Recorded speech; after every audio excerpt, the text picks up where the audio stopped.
Thanks for tuning in to It Be Like That. Where and everything is bound to happen because hell, it be like that. Today I got a story for you guys that's 20 years old. Cold case.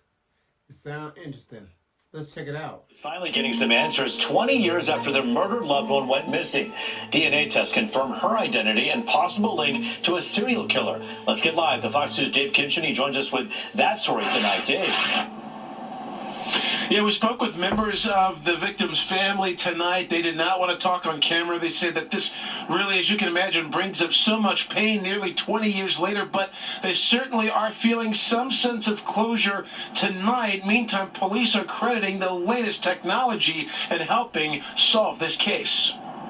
It's a criminal investigation breakthrough nearly 2 decades in the making. Advanced DNA identifying the remains of a woman found in an abandoned Detroit house as Darylyn Washington, linking her murder to a serial killer. It's like beyond fingerprints, right? Yeah. It's the next thing in technology. Investigators say Washington was likely one of the victims of Shelley Brooks, a convicted serial killer blamed for the deaths of at least 7 women. Washington had been a Jane Doe since 2006, with Detroit police sending her DNA to a Texas company called Othram Inc. a couple of years ago. They say they used forensics to construct a DNA profile and research genealogy. Detroit's not the first department. There's departments nationwide using this firm in Texas for the DNA, and it's a whole new ballgame with them. It's great. Retired Detroit Assistant Police Chief Steve Dolan explained how these types of investigations work in addition to DNA evidence.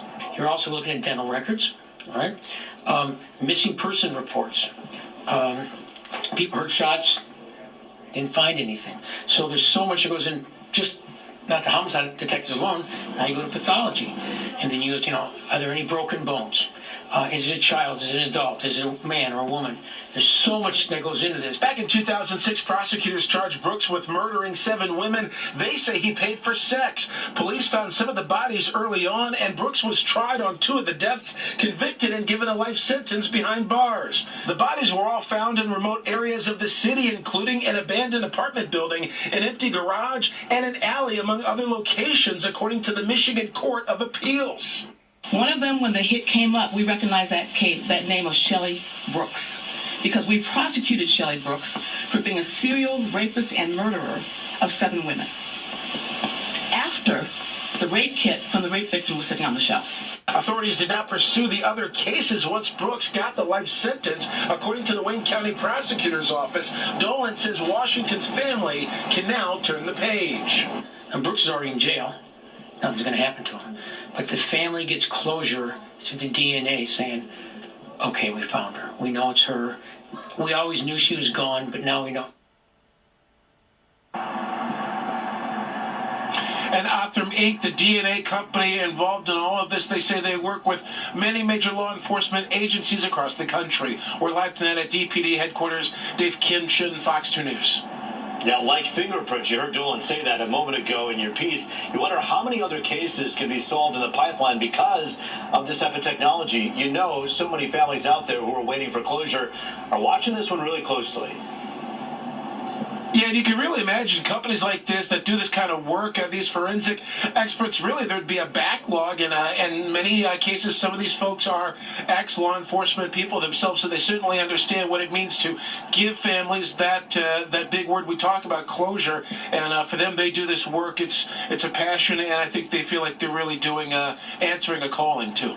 Yeah, the closure comes, but the pain doesn't go away completely. We feel for that family tonight. Dave Kinchin for us live tonight. Thank you.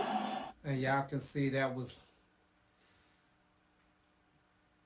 a harsh situation that happened to that lady to not be identified for 20 years, for her family to go 20 years not knowing where she was, what happened to her. I'm quite sure they knew that she wasn't with us no more, but just to know that you weren't able to bury your loved one, you weren't able to say your final goodbye to your loved one, I know that's touching. You see, technology is being used to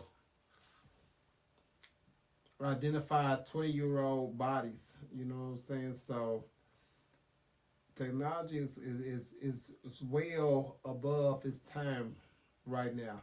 And we need that because a lot of unanswered situations and cases that need to be addressed. Families that need to be, you know what I'm saying, addressed. But with that all being said, it be like that. To another one.